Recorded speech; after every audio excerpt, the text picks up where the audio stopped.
വലിയ വലിയ കാറുകൾ വന്നിട്ടാണ് അതിൻ്റെ മുന്നിൽ നിർത്തിയിട്ട് ഫിഷ് മേടിച്ചു പോയി. അപ്പോൾ ഫിഷ് വ്യാപാരികളൊന്നും സാധാരണക്കാരല്ല, ഒരിക്കലും അല്ല.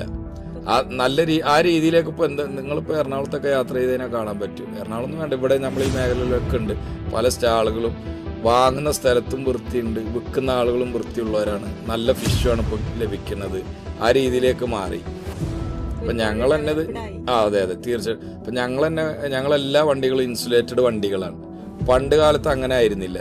തുറന്ന വണ്ടികളിൽ പായിട്ട് മൂടി ഐസ് ചെയ്തിട്ടാണ് കൊണ്ട്. അപ്പോൾ ഇത് മാർക്കറ്റുകളിലേക്ക് എത്തുമ്പോൾ ഇതിൻ്റെ ഐസൊക്കെ മെൽറ്റായി ഫിഷൊക്കെ ആകെ ഒരു മാതിരി കോലത്തിലാവും.